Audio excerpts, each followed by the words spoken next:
The confession and awakening you probably didn't mean for it to happen. It started with something small, maybe a glance, a text, a shared laugh, and before you realized it, your mind began orbiting around him. You wake up and he's the first thought. You go to bed and somehow he's still there, living rent-free inside your head. You check your phone. You scroll through messages you've already read. You replay the last conversation, analyzing every word, every emoji, every pause. You feel this tug inside you, like if you could just understand what he's thinking, everything would make sense again. But here's the truth. That constant thinking, that craving for reassurance, that urge to check in again and again, it isn't love. It's anxiety wearing the mask of passion. And I know how it feels, because obsession often disguises itself as connection. It tells you, if you care enough, you should always think about him. But love doesn't need to consume you to be real. Love doesn't require you to lose yourself to feel secure. So if you've been feeling stuck in that cycle, where your emotions rise and fall with his attention, where your peace depends on whether he texts you back, you are not alone. And today, we're going to shift that energy. We're going to move from obsession to inner peace, from chasing love to becoming love.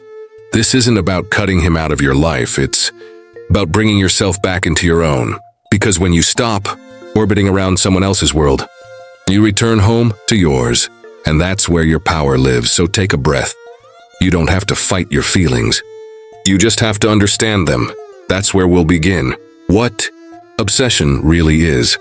Let's start by getting honest about what obsession truly is. Obsession is not love. Obsession is fear. Fear dressed up as devotion. It's that quiet panic that whispers, if I lose him, I'll lose myself.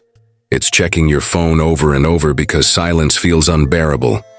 It's convincing yourself that if you just do a little more, love him a little harder, he'll finally give you what you crave. Constant reassurance. It's waiting for his messages to validate your worth, instead of knowing that your worth was never up for debate. When you're obsessed, your energy becomes like a magnet that's reversed. The more you chase, the further everything seems to drift, because obsession isn't attraction, it's attachment. And attachment is born from one simple belief: I'm not enough without him. You might not say it out loud, but it echoes in your behavior. You give too much. You forgive too quickly. You shrink yourself just to fit what you think he wants. And every time you do, a small piece of you goes quiet. But here's what's powerful. Obsession isn't a flaw in your character. It's a signal. It's your heart saying, something inside me needs attention. It's your intuition whispering, you've forgotten about you. So instead of shaming yourself for feeling obsessed, start by listening. Ask yourself gently, what am I afraid will happen if I stop trying so hard? What do I believe I'll lose if I let go a little? You'll notice the fear isn't about him. It's about you. It's about losing control, losing love, losing that feeling of being chosen. But you can't truly be chosen if you've abandoned yourself first. And that's what we're healing here. Why you feel this way. So why does obsession happen? Even when you know better? Even when you tell yourself to stop checking, stop thinking, stop caring so much, and yet your mind keeps circling back? It's because obsession isn't logic. It's emotional survival. It's your nervous system's way of trying to feel safe again. Maybe, growing up, love felt unpredictable. Maybe you learned that you had to perform for affection, to earn it, to hold on tight, to never let it slip away. Maybe your self-worth became tangled up in how others responded to you. So when you meet someone who makes you feel seen, even for a moment your heart latches on, not because you're weak, but because your inner child still remembers what it felt like to be ignored, unseen, or left behind. That part of you says, if I can keep him close, maybe I'll finally feel safe. If I can make him love me enough, maybe I'll stop feeling this emptiness. But the truth is, no one can fill that space for you, because what you're really craving isn't him. It's peaceful, it's stable, it's that quiet feeling of being loved without needing to earn it. And that feeling can only come from you. So instead of asking, why can't I stop thinking about him? Ask, like, what am I really needing right now? When you feel that pull to check your phone, pause and listen. You might realize what you really need is comfort, or reassurance, or rest. Those are needs you can meet yourself right here in this moment. And the beautiful part? When you start meeting your own needs, obsession loses its power, because you're no longer running after someone else to calm the storm inside you. You're learning to be calm. It's not easy. There will be moments when you slip back into old habits, when your heart aches and your thoughts spiral. But healing doesn't mean you never feel anxious. Healing means you don't abandon yourself when you remind yourself, I am safe, I am enough. I am allowed to take up space even without his attention. And little by little, that anxious energy starts to soften. You stop waiting for love to come through your phone. You start realizing that love, real love, begins with how you speak to yourself. Shifting the focus back to you. When your thoughts revolve around someone else, your energy begins to shrink. You stop noticing your own light because you're too busy chasing the reflection in someone else's eyes. But here's something powerful to remember. The love you've been pouring into him was never wasted. It's proof that you're capable of feeling deeply, caring fully, and showing up completely. You just need to redirect that energy back to where it always belonged, to you. When you shift the focus back to yourself, something magical happens. The anxiety begins to ease, the mental noise begins to fade, and the world, once colored by his absence, starts to glow again with your own presence. So, how do you do it? You start small. When you wake up, instead of reaching for your phone, reach for yourself. Ask, what do I need today? Could be rest. It could be movement. It could be silence. Give yourself that before you give your attention to anyone else. Revisit what makes you you. What are the things that once made your heart race before this relationship even existed? What music did you love? What dreams lit you up at 3 a.m.? Those passions still live inside you, waiting to be remembered.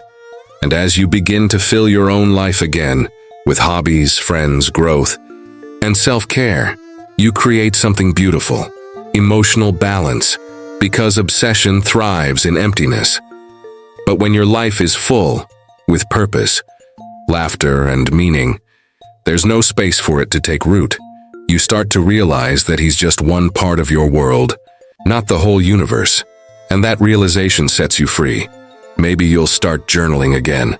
Maybe you'll spend an afternoon alone, walking, breathing, remembering that solitude isn't loneliness. It's peace in disguise.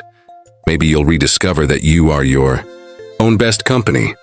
This is how you come home to yourself, by choosing to make you the main character again.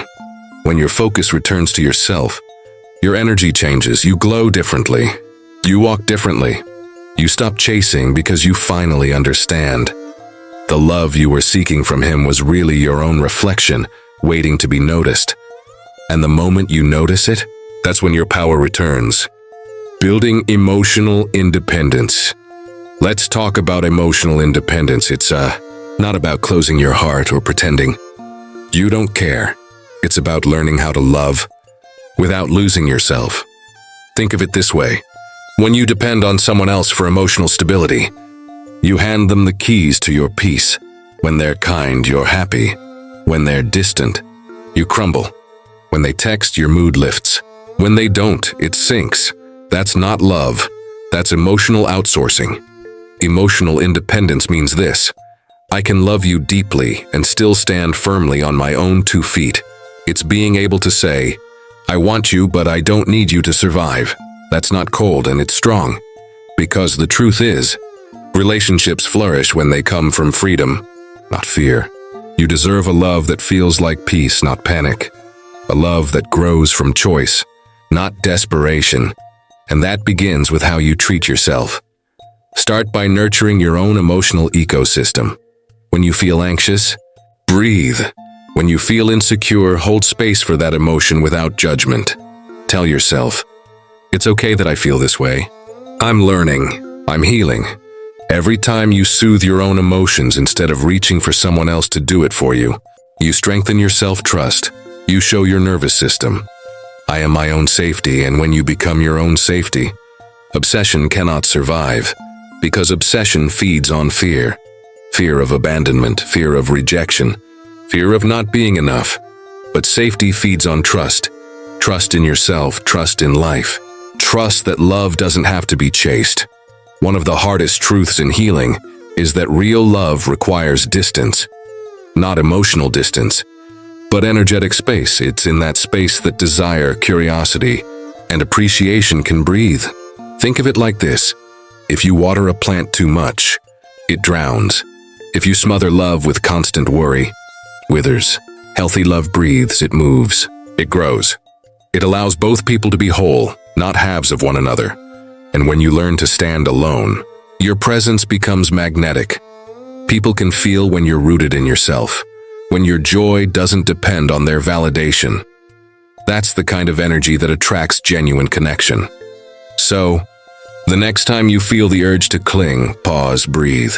Remind yourself, I can love him and still love myself. I can miss him and still be whole. I can give affection without giving away my peace. That's emotional independence. That's real power. And the beautiful thing is, when you stop needing love to complete you, the love that's meant for you feels easier, lighter, freer, because it's no longer about survival. It's about two full souls choosing each other from abundance, not fear. So take this moment now to say silently to yourself, I am enough. I am grounded. I am safe within my own heart. And feel how that truth settles inside you, quiet, strong, steady. That's your peace returning. That's yourself coming back home. Mindset and energy shift. The truth is, obsession fades when peace returns, and peace returns when you stop asking, how can I get him to love me more? And start asking, how can I love myself better? Every thought, every emotion, every action carries energy. When your energy comes from fear, fear of loss, fear of rejection, it creates tension. You start to overthink, overgive, overanalyze. You start to confuse movement with progress. But when your energy comes from self-trust, everything shifts. You no longer chase because you know what flows will stay. You no longer beg for attention because your own attention becomes enough. So let's shift your mindset right now, from scarcity to abundance, from worry to worthiness. When you find yourself spiraling in thoughts like, why hasn't he texted me back? Pause and ask instead, what part of me feels unworthy right now, and how can I comfort her? Your anxiety isn't the enemy. It's your inner child asking to be held. When you respond with compassion instead of shame, you stop fighting yourself and start healing yourself. The key is emotional awareness. Instead of reacting to every emotion, start witnessing them. Notice the urge to check your phone. Notice the ache when he feels distant. Don't suppress it. Breathe through it. Say quietly, this is what longing feels like. I can feel it and still be okay, you see. Your emotions aren't dangerous. They're just signals, guiding you back to what needs love. When you stop resisting what you feel, the emotion passes more quickly. It's like waves on the ocean. They rise, they fall. They return to calm, and your calm is your power. This is what energetic detachment means, not coldness, but clarity.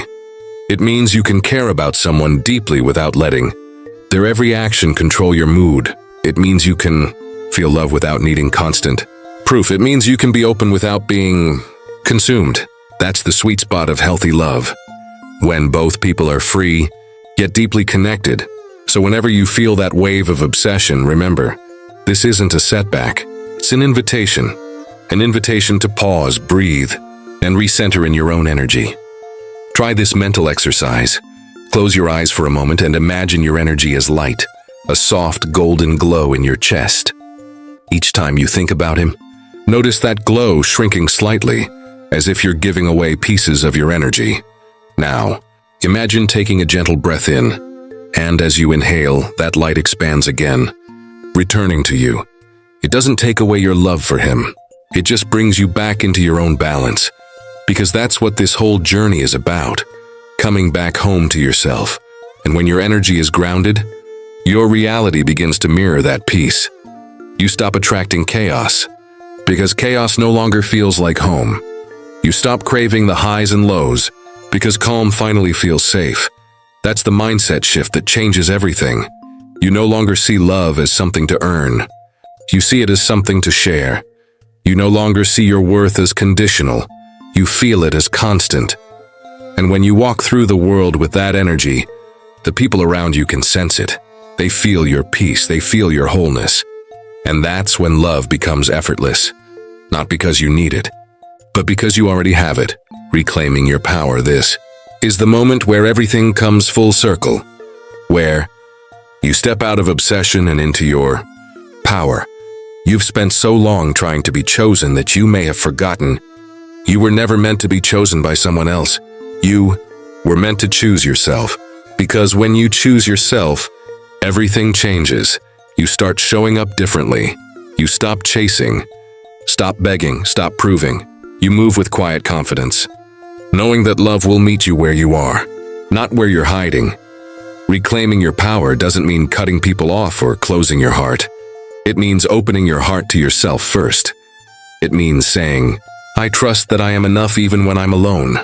I trust that what's meant for me won't require me to shrink. I trust that love that aligns with peace will find me and stay. That kind of trust changes your entire vibration. You stop needing love to fix you because you've already found safety within. You stop giving your power away through constant worry because you've learned that peace is your natural state. And here's the truth. When you stop obsessing, you don't lose love, you attract better love. Love that's stable, reciprocal, and deeply peaceful. Love that feels like a mirror of your inner calm, not your inner chaos, because obsession comes from lack, but attraction comes from fullness. And now, you're learning how to fill your own cup first. So imagine this moment as a quiet turning point. You, standing in front of a mirror, not to criticize, but to see, to really see the woman you've become. The one who's learning to let go with grace, the one who's learning to stay soft and strong at the same time, the one who's realizing that peace is the most magnetic thing she can wear. You don't need to chase anyone when you are rooted in your worth. You don't need to beg for love when you are in love. You don't need to prove your value when your existence is proof enough. So breathe deeply now, let your shoulders relax, let your jaw soften, and repeat silently to yourself, I am whole, I am worthy, I am free. I release the need to control love. I trust in divine timing. I am at peace with myself. Because the moment you start living in that energy, everything begins to shift. You become lighter, more magnetic, more you. And from that place, love isn't something you chase. It's something that finds you, naturally, easily, beautifully. So if you take one message from today, let it be this. You are not your obsession. You are not your fear. You are the calm beneath it all. And the more you return to that calm, the more you return to yourself, love yourself enough to stop chasing peace outside of you, because peace has always been inside you, quietly waiting for you to come home. The return to peace. Take a final breath, exhale everything you've been holding, the worry, the overthinking, the doubt, and inhale a new truth that you are love. You are safe, you are whole. Let that truth settle in your chest, warm and steady. This is where you belong, here, in your body, in your heart, in your power. And as you walk forward, remember, real love doesn't demand that you lose yourself. Real love invites you to become even more of who you already are. If you found this helpful, please like this video and subscribe to the channel for more content on building healthy relationships, improving your self-esteem, and mastering your mental health. Thanks for watching. Remember, your journey back to you starts with a single step. Take it.